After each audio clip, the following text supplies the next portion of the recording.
Hi guys, good morning, good afternoon, good evening sa inyong lahat. Ang hirap kong gawin itong vlog reaction na ito na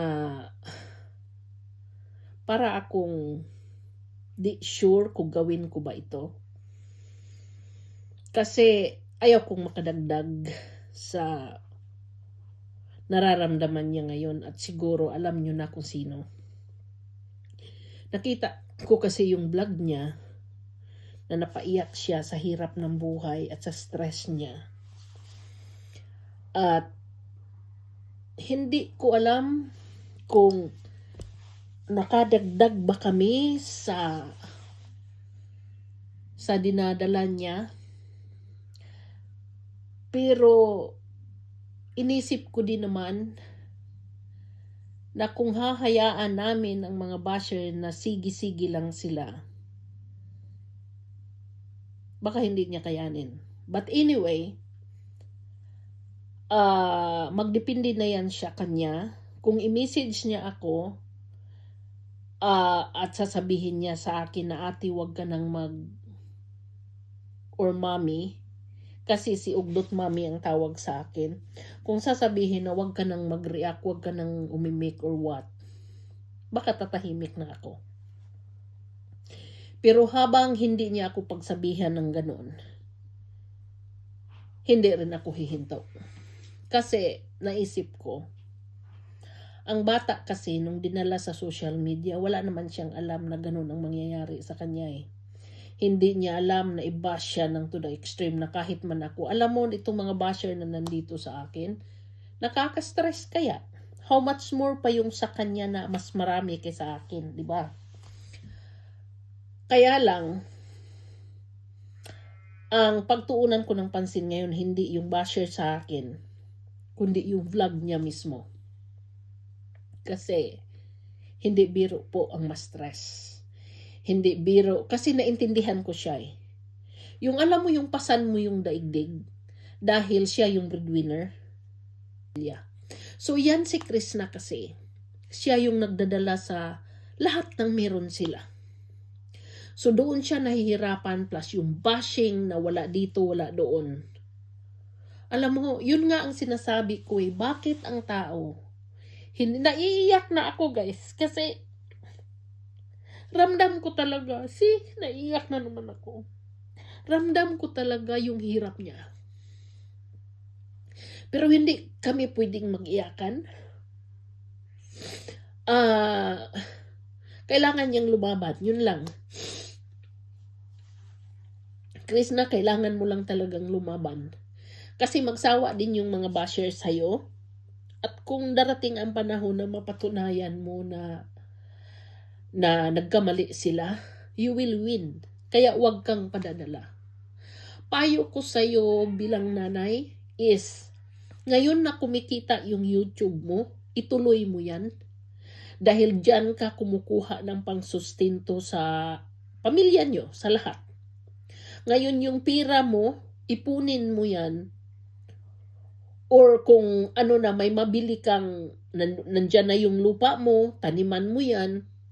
Bilhin mo yung mga animals na gusto mo, para yun ang pundasyon mo. Dahil ayaw mong mag-aral, so yun ang pagkakakitaan mo, just in case na wala ng YouTube at ayaw mo na. Isa pa, sikapin mong makaipon ka na magkaroon ka ng mini store, meaning hindi lang siya ordinaryong sari-sari store, kundi malaki-laki na store, para doon mo kukunin yung araw-araw mo pagdating ng araw. Yung pag mag-stop ka ng mag-vlog dahil you have enough with these people around you.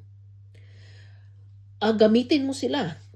Gamitin mo yung pagkakataon na nandyan ka pa sa YouTube at gumawa ka ng paraan na magkaroon ka ng hanap buhay.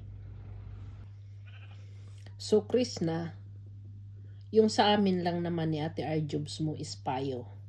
Ako kasi, marami akong pangarap nung ako kaidaran mo. Sa hirap din ng buhay, wala akong ginawa kundi kausapin si Lord. Kausapin mo siya. At kung ano yung sama ng loob mo, sabihin mo sa Kanya. Kasi ganun ang ginawa ko nung araw. Kinakausap ko si Lord at nahimasmasan ako after. Kasi nakikinig ka ng Diyos kung ano yung bulong ng puso mo na hindi mo masabi sa iba na naririnig ng Diyos yan. Kaya doon mo sa Kanya sabihin.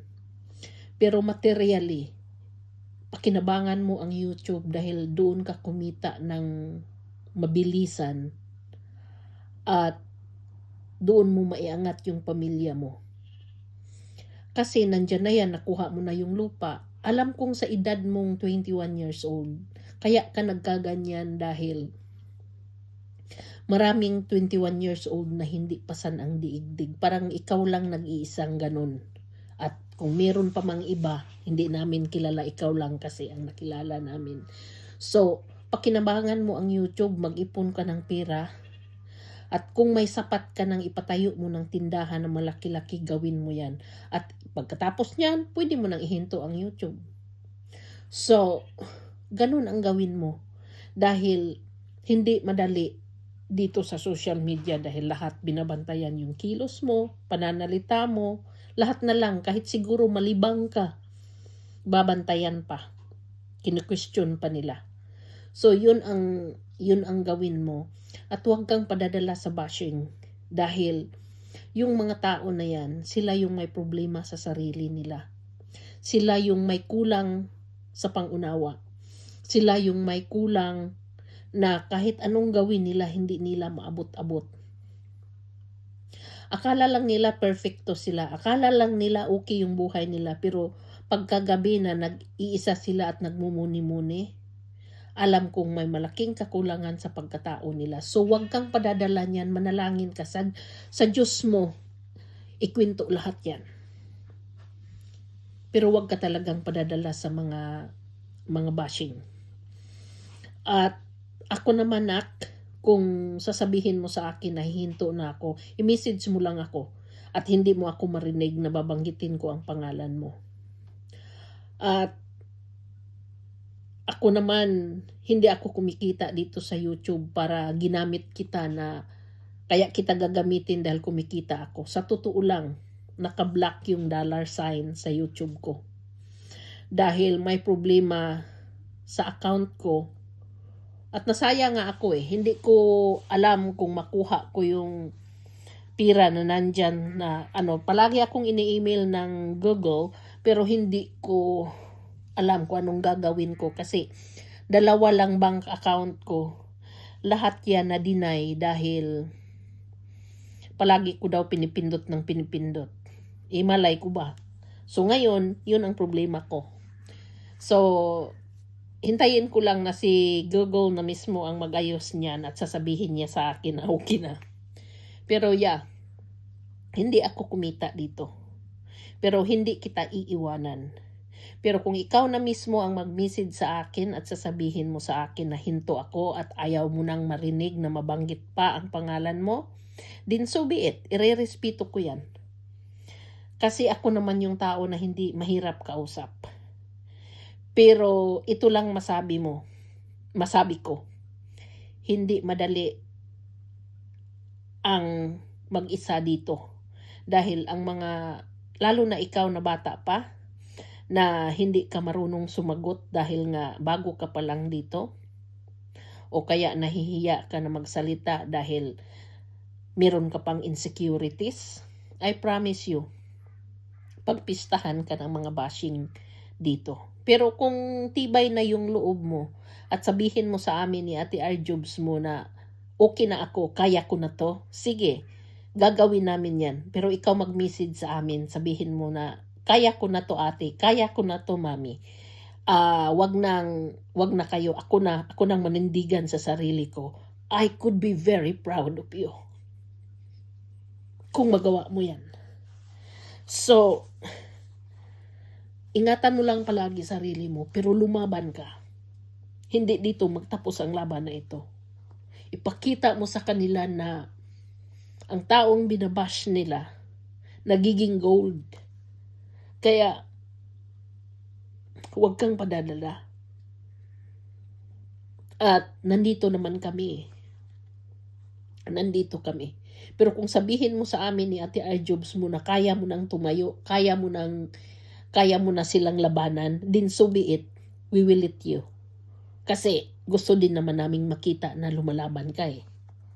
Pero hanggat hindi ko yan marinig sa'yo, at hindi ko makita ang message mo sa akin, hindi kita iwanan.